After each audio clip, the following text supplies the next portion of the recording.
Gyokeres' agent arrives in London to complete £55 million Arsenal transfer. Welcome to the Fast Sports News. Please subscribe to our channel. Victor Gyokeres' representatives have landed in London to finalise his transfer to Arsenal, with the Gunners on the verge of a full agreement with Sporting CP. On Sunday evening, David Ornstein broke the news for The Athletic that Arsenal were in the process of completing a move for Victor Gyokeres, having taken the final steps in talks with Sporting CP.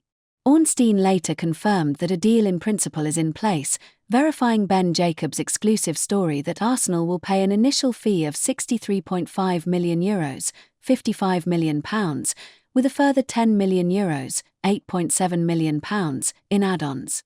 Anyone who has been following the story might be surprised by the final fee, with many reports suggesting Sporting had already rejected an even higher bid. The break in negotiations came when Gyokeres' agent agreed to give up the fee he wanted from Sporting. Sporting's €70 million asking price was based on the assumption they'd be handing 10% over to the agent.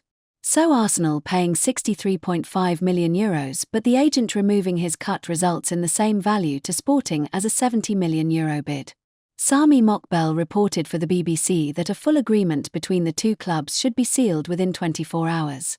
The deal is in place, with only minor details being resolved.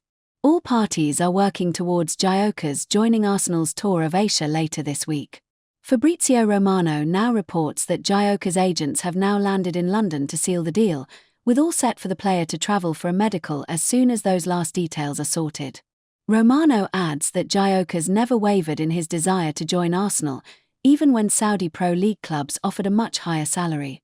Various sources confirm that the player has a 5-year deal to 2030 lined up in North London.